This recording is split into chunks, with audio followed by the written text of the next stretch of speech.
আসসালামু আলাইকুম। আপনি কি কখনো ভেবেছেন জন্মের আগে আপনি কোথায় ছিলেন, কিংবা মৃত্যুর পর আপনার এই সচেতন আত্মাটি আসলে কোথায় যাবে? মাঝে মধ্যে আমাদের মনে এমন কিছু স্মৃতি বা অনুভূতির উদয় হয় যা দেখে মনে হয় এই পৃথিবী বা এই মানুষগুলো আমাদের বহু আগে থেকেই চেনা। এই অদ্ভুত অনুভূতির কারণ কি? রুহের জগতে আমরা কি অবস্থায় ছিলাম এবং মৃত্যুর পরবর্তী অনন্ত যাত্রায় আমাদের ঠিকানা কোথায় হবে তা নিয়ে আমাদের আজকের এই বিশেষ আয়োজন। আজ আমরা কোরআন ও সহি হাদিসের আলোকে জানব আমাদের অস্তিত্বের শুরু থেকে শেষ পর্যন্ত এক রোমহর্ষক ও বিস্ময়কর ভ্রমণের বৃত্তান্ত। মায়ের গর্ভে আসার বহু হাজার বছর আগে আমাদের সবার অস্তিত্ব ছিল এক ভিন্ন জগতে, যাকে বলা হয় আলমে আরওয়াহ বা রুহের জগৎ। মহান আল্লাহ তাআলা যখন প্রথম মানুষ হযরত আদম আলাইহিসসালামকে সৃষ্টি করলেন, তখন তার পিঠ থেকে কিয়ামত পর্যন্ত যত মানুষ পৃথিবীতে আসবে তাদের সবাইকে ক্ষুদ্র অণু বা জড়রূপে বের করে আনলেন। এই দৃশ্যটি ছিল এক অলৌকিক দৃশ্য, যেখানে আমরা সবাই উপস্থিত ছিলাম। সেই সময় আমাদের শরীর ছিল না, কিন্তু আমাদের বোধ শক্তি ও রূহ ছিল সজীব। তখন মহান আল্লাহ আমাদের সবাইকে একত্রিত করে একটি প্রশ্ন করেছিলেন, যা পবিত্র কোরআনের সূরা আল আরাফে বর্ণিত হয়েছে। আল্লাহ জিজ্ঞেস করেছিলেন, আমি কি তোমাদের রব নই? তখন আমরা সমস্বরে উত্তর দিয়েছিলাম, হ্যাঁ, আপনি আমাদের রব, আমরা এই বিষয়ে সাক্ষ্য দিলাম। এই স্বীকৃতি বা অঙ্গীকারকে বলা হয় আলোস্তর প্রতিজ্ঞা। এই ঘটনার মাধ্যমেই মহান রবের সাথে আমাদের প্রথম পরিচয় এবং সম্পর্কের সূচনা হয়। সেই জগতে আমরা ভাসমান আলোর বিন্দুর মতো বা বিশেষ এক অবস্থায় ছিলাম এবং একে অপরের সাথে পরিচিত হয়েছিলাম। হাদিস শরীফে এসেছে, রুহের জগতে যাদের সাথে আমাদের পরিচয় বা সূক্ষ্মতা ছিল, দুনিয়াতে আসার পরও তাদের সাথে আমাদের দ্রুত বন্ধুত্ব বা আত্মিক টান তৈরি হয়। আর যাদের সাথে সেখানে দূরত্ব ছিল, দুনিয়াতেও তাদের সাথে মতের অমিল দেখা দেয়। রুহের জগৎ বা আলমে আরওয়াহ ছিল আমাদের প্রথম বাসস্থান। সেখানে কোনো ক্ষুধা, তৃষ্ণা বা দুনিয়াবি কষ্ট ছিল না। আমরা সবাই ছিলাম এক পবিত্র অবস্থায়। কিন্তু সেই জগৎটি ছিল পরীক্ষার পূর্ব প্রস্তুতি। আল্লাহ তাআলা চেয়েছিলেন আমরা যেন দুনিয়াতে এসে সেই ওয়াদার কথা ভুলে না যাই। যদিও দুনিয়ার চাকচিক্য ও মায়ার কারণে আমাদের মস্তিষ্কের স্মৃতি থেকে সেই কথোপকথন মুছে গেছে, কিন্তু আমাদের আত্মার গভীরে সেই স্মৃতি এখনো সুপ্ত অবস্থায় আছে। এ কারণেই যখন কেউ সত্যের ডাক দেয় বা কোরআনের আয়াত শোনে, তখন মুমিনের অন্তর কেঁপে ওঠে এবং পুরনো সেই সত্যকে চিনতে পারে। রুহের জগতে আমরা ঠিক কতদিন ছিলাম তার সঠিক হিসাব একমাত্র আল্লাহ ভালো জানেন। তবে সেই জগৎ থেকে এক এক করে আল্লাহ তাআলা আমাদের দুনিয়ায় পাঠানোর সিদ্ধান্ত নেন।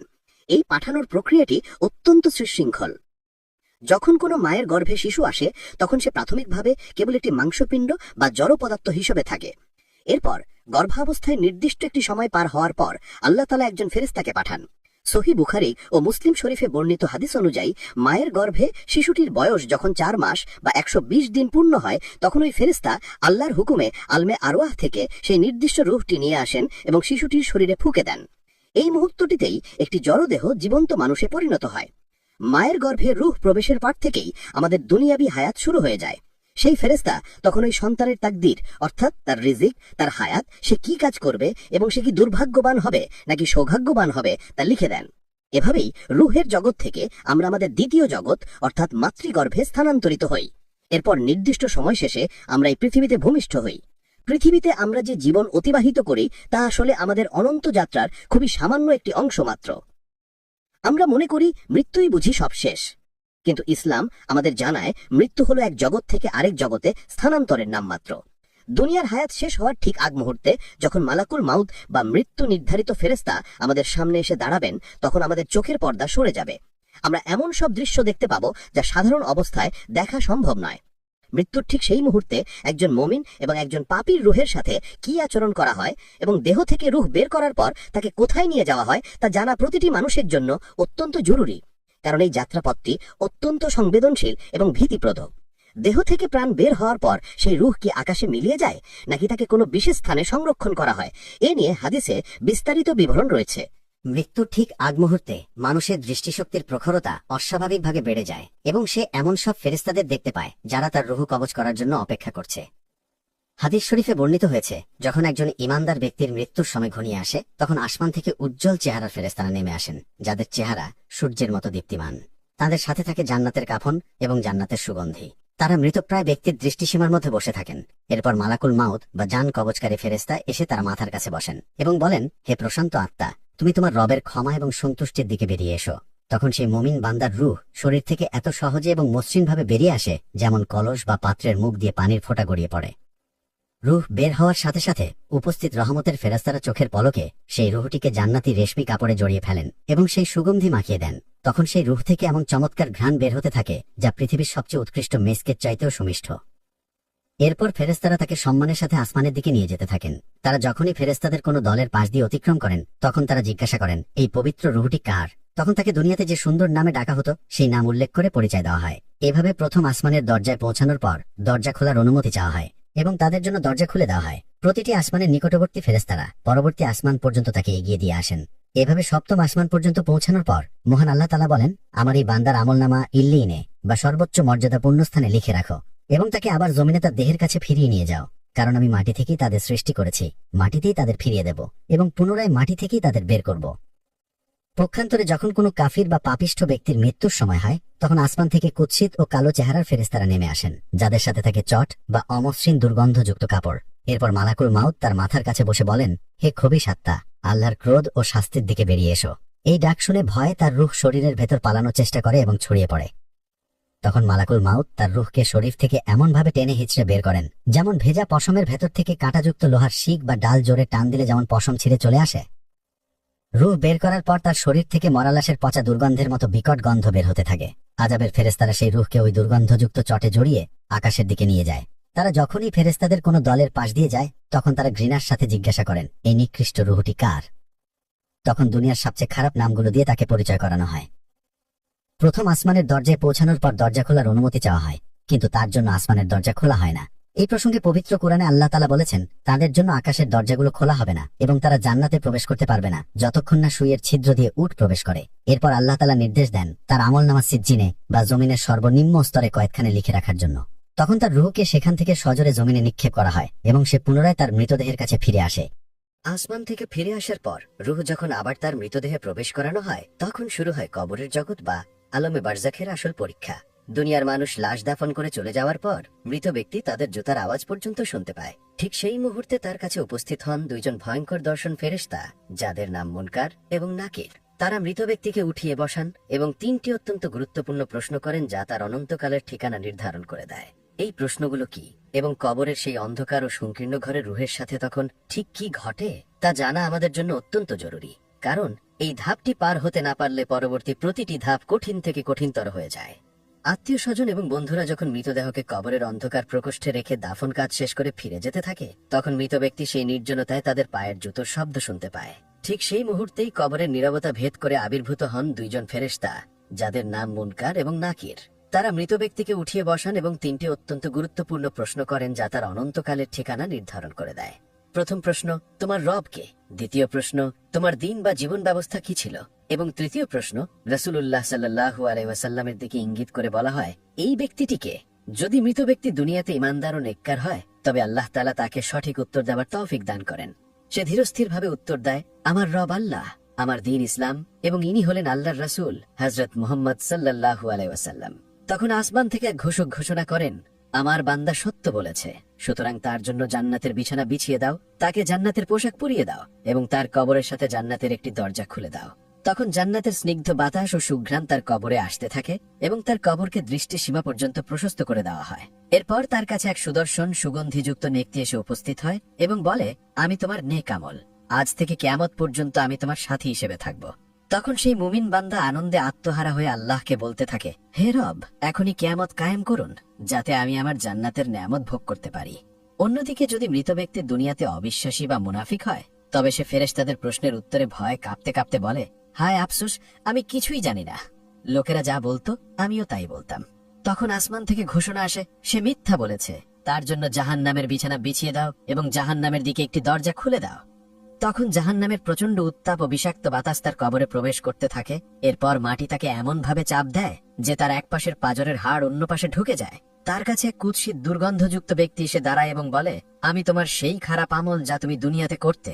এরপর অন্ধ ও বধির এক ফেরেশতাকে তার শাস্তির জন্য নিযুক্ত করা হয়, যার হাতে থাকে বিশাল এক লোহার হাতুড়ি। সেই হাতুড়ি দিয়ে তাকে এমন জোরে আঘাত করা হয় যে তার চিৎকার মানুষ ও জিন ছাড়া পৃথিবীর সব প্রাণী শুনতে পায়। সেই আঘাতে সে মাটির সাথে মিশে যায় এবং পুনরায় তাকে জীবিত করে আবার আঘাত করা হয়। এভাবেই চলতে থাকে তার বারজাখী জীবনের শাস্তি। কবর বা আলামে বারজাখ হলো দুনিয়া এবং আখিরাতের মাঝখানের একটি পর্দা বা বিশ্রামাগার। এখানে রূহ ও দেহের সম্পর্ক থাকে, কিন্তু তা দুনিয়ার মতো নয়। কবরের আযাব বা শান্তি মূলত রুহের অপর হয়, তবে রুহের সাথে দেহের সংযোগ থাকার কারণে দেহ তা অনুভব করে। কিন্তু প্রশ্ন হলো, কবরের সওয়াল জবাবের পর রুহগুলোকে সেখানেই থাকে নাকি তাদের অন্য কোথাও নিয়ে যাওয়া হয়? হাদিসের বর্ণনা অনুযায়ী মুমিনের রুহ ইল্লিনে এবং কাফিরের রুহ সিজ্জিনে রাখা হয়। এই ইল্লিন ও সিজ্জিন আসলে কি এবং সেখানে রুহগুলো কিভাবে থাকে? মৃত্যুর পর কি আমরা আমাদের আগে মারা যাওয়া আত্মীয় স্বজনের রুহের সাথে দেখা করতে পারবো বা কথা বলতে পারবো? জীবিতরা যখন মৃতদের জন্য দোয়া করে বা দান সৎকা করে, তখন রুহগুলো কি তা জানতে পারে? কবরের সওয়াল জবাবের পর্ব শেষ হওয়ার পর রুহের জন্য নির্ধারিত হয় তার বরজখী ঠিকানা। যদিও রুহের সাথে কবরে শায়িত দেহের একটি সূক্ষ্ম সম্পর্ক সর্বদা বজায় থাকে, কিন্তু রুহের মূল অবস্থান হয় ভিন্ন এক জগতে। কোরআন ও হাদিসের ভাষ্য অনুযায়ী নেককার বা মোমেন বান্দাদের রুহকে নিয়ে যাওয়া হয় ইল্লিইনে। ইল্লিইন হল সপ্তম আসমানের উপরে অবস্থিত এক সুউচ্চ মর্যাদাপূর্ণ স্থান, যা মহান আল্লাহর আরশের নিচে অবস্থিত। সেখানে রুহগুলো সবুজ পাখির আকৃতিতে বা বিশেষ এক প্রশান্তিময় অবস্থায় জান্নাতের গাছে বিচরণ করে এবং জান্নাতের ফলমূল ভক্ষণ করে। অন্যদিকে পাপী ও অবিশ্বাসীদের রুহকে নিক্ষেপ করা হয় সিজ্জিনে। সিজ্জিন হল জমিনের সর্বনিম্ন স্তরে অবস্থিত এক সংকীর্ণ ও নিকৃষ্ট কয়েদখানা, যেখানে তারা কিয়ামত পর্যন্ত শাস্তি ভোগ করতে থাকবে। তবে এই জগৎটি আমাদের দৃশ্যমান জগৎ থেকে সম্পূর্ণ আলাদা এবং এর নিয়ম কানুনও ভিন্ন। আলমে বারজাখে রুহগুলোর একে অপরের সাথে সাক্ষাতের বিষয়টি অত্যন্ত চমৎকার ও আবেগঘন। হাদিস শরীফে বর্ণিত হয়েছে, যখন কোনো মুমিন বান্দার রুহ দুনিয়া থেকে বিদায় নিয়ে ইল্লিইনে পৌঁছে, তখন আগে থেকে সেখানে অবস্থান করা মুমিন রুহরা তাকে ঘিরে ধরে। দুনিয়াতে কোনো প্রবাসী আপনজন দীর্ঘদিন পর ঘরে ফিরলে স্বজনরা যেমন খুশি হয়, সেখানকার রুহেরা নতুন রুহকে পেয়ে তার চেয়েও বেশি খুশি হয়। তারা তাকে দুনিয়ার পরিচিত মানুষদের সম্পর্কে জিজ্ঞেস করতে থাকে। তারা জানতে চায়, অমুক ব্যক্তি কি এখনো বেঁচে আছে নাকি মারা গেছে, বা অমুক কি বিয়ে করেছে। নতুন যাওয়া রুহটি যখন তাদের প্রশ্নের উত্তর দেয়, তখন তারা খুশি হয়।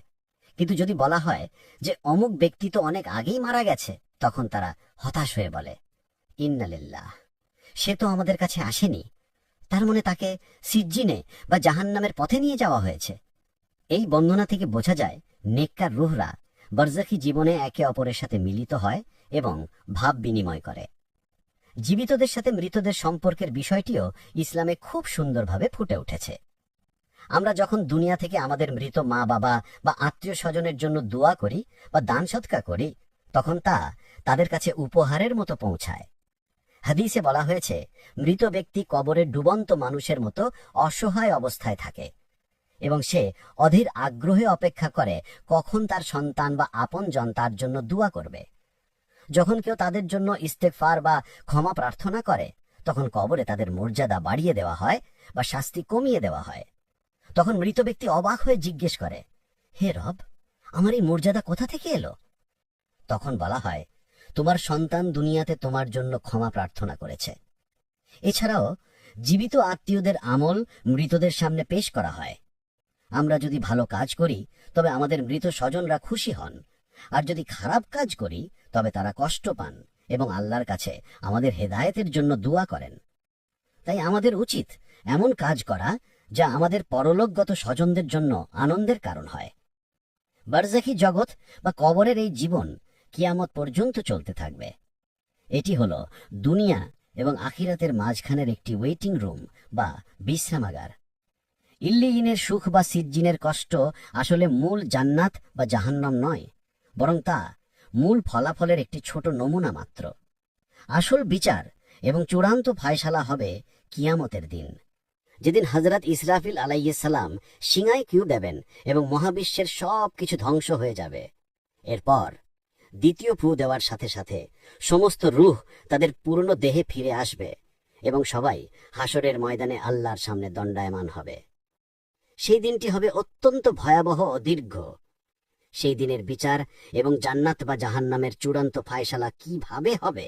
বরজখে জীবনের দীর্ঘ অপেক্ষার প্রহর শেষ হবে সেই ভয়ঙ্কর দিনে, যেদিন মহান আল্লাহর নির্দেশে ফেরেশতা ইসরাফিল আলাইহিস সালাম সিংগায় ফু দেবেন। প্রথম ফু দেওয়ার সাথে সাথেই মহাবিশ্বের সবকিছু লণ্ডভণ্ড হয়ে যাবে এবং সমস্ত জীবিত প্রাণী মৃত্যুবরণ করবে। এরপর দীর্ঘ সময় অতিবাহিত হবার পর আল্লাহর নির্দেশে দ্বিতীয়বার সিংগায় ফু দেওয়া হবে। এই ফু দেওয়ার সাথে সাথেই শুরু হবে পুনরুত্থান বা বাস। আসমান থেকে বৃষ্টির মতো এক বিশেষ পানি বর্ষিত হবে, যা মানুষের মেরুদণ্ডের শেষ হাড় বা আজবন জানাব থেকে দেহগুলোকে পুনরায় উদ্ভিদ বা ফসলের মতো গজিয়ে তুলবে। তখন রূহগুলো মৌমাছির ঝাঁকের মতো ছুটে আসবে এবং যার যার দেহে প্রবেশ করবে। কবর বিদীর্ণ করে মানুষগুলো এমনভাবে উঠে দাঁড়াবে যেন তারা ঘুম থেকে জেগে উঠল। সেই দিনটি হবে হাসরের দিন বা মহাসম্মেলনের দিন। সেদিন আকাশ বিদীর্ণ হবে, নক্ষত্রগুলো খসে পড়বে এবং পাহাড়গুলো ধ্বনিত তুলার মতো উড়বে। সমস্ত মানুষ আদি পিতা আদম থেকে শুরু করে শেষ মানুষটি পর্যন্ত সবাই একই সমতলে আল্লাহর সামনে দণ্ডায়মান হবে। হাসরের ময়দানের সেই পরিস্থিতি হবে বর্ণনাতীত ভয়াবহ। সূর্য মানুষের মাথার খুব কাছে চলে আসবে এবং তার প্রচণ্ড তাপে মানুষ ঘামতে শুরু করবে। কারো ঘাম হবে গোড়ালি পর্যন্ত, কারো হাঁটু পর্যন্ত, আবার কারো বা গলার কণ্ঠানালী পর্যন্ত। সেদিন কেউ কারো হবে না। বাবা তার সন্তানকে চিনবে না, সন্তান মাকে দেখে পালিয়ে যাবে, স্বামী স্ত্রীকে ভুলে যাবে, সবাই ইয়া নাফসি ইয়া নাফসি বা আমাকে বাঁচান বলে চিৎকার করতে থাকবে। মানুষ সেদিন সম্পূর্ণ নগ্ন পায়ে এবং খতনাবিহীন অবস্থায় উঠবে। হযরত আয়েশা রাদিয়াল্লাহু আনহা যখন নবীজিকে জিজ্ঞেস করেছিলেন, সেদিন কি নারী পুরুষ একে অপরের দিকে তাকাবে না, তখন নবীজি বলেছিলেন, হে আয়েশা, সেদিনের ভয়াবহতা এত বেশি হবে যে কেউ কারো দিকে তাকানোর হুঁশ পাবে না।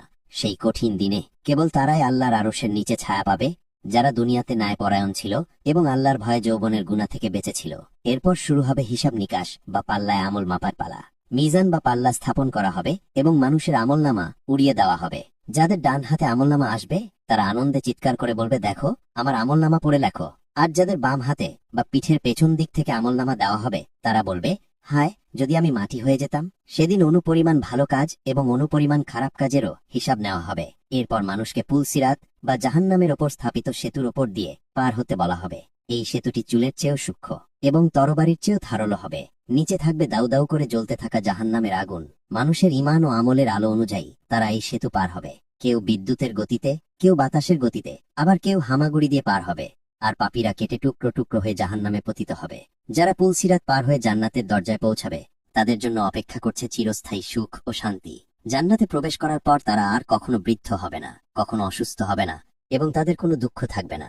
সেখানে তারা যা চাইবে তাই পাবে। জান্নাতীদের সবচেয়ে বড় পুরস্কার হবে মহান আল্লাহর দিদার বা দর্শন লাভ করা, যা জান্নাতের সব নিয়ামতের চেয়েও শ্রেষ্ঠ। অন্যদিকে জাহান্নামীদের জন্য থাকবে শুধুই হাহাকার ও অনন্তকালের শাস্তি। জান্নাত ও জাহান্নামের ফয়সালা হয়ে যাবার পর মৃত্যুকে একটি দুম্বার আকৃতিতে জান্নাত ও জাহান্নামের মাঝখানে আনা হবে এবং জবাই করে দেওয়া হবে। এরপর ঘোষণা করা হবে, হে জান্নাতবাসী, আর কোনো মৃত্যু নেই, হে জাহান্নামবাসী, আর কোনো মৃত্যু নেই। শুরু হবে এক অনন্ত জীবন যার কোনো শেষ নেই। দর্শক বন্ধুরা, আমাদের এই দুনিয়ার জীবন সেই অনন্ত জীবনের তুলনায় এক মুহূর্তের সমানোদয়। রুহের জগৎ থেকে শুরু করে মায়ের পেট, দুনিয়ার ক্ষণস্থায়ী জীবন, কবরের জগৎ এবং পরিশেষে হাসরের ময়দান, এই দীর্ঘ সফরের একমাত্র গন্তব্য হল মহান আল্লাহর সন্তুষ্টি। আমরা যেন সেই দিনের প্রস্তুতির জন্য আজকের দিনটিকে কাজে লাগাতে পারি। আল্লাহ আমাদের সবাইকে ঈমানের সাথে মৃত্যু দান করুন এবং পুলসিরাত পার হয়ে জান্নাতে যাওয়ার তৌফিক দান করুন। আমিন। ভিডিওটি ভালো লাগলে লাইক দিন এবং শেয়ার করে বন্ধুদের দেখার সুযোগ করে দিন। এমন আরো শিক্ষণীয় ইসলামিক ভিডিও পেতে আমাদের চ্যানেলটি সাবস্ক্রাইব করে বেল আইকনটি অন করে রাখুন।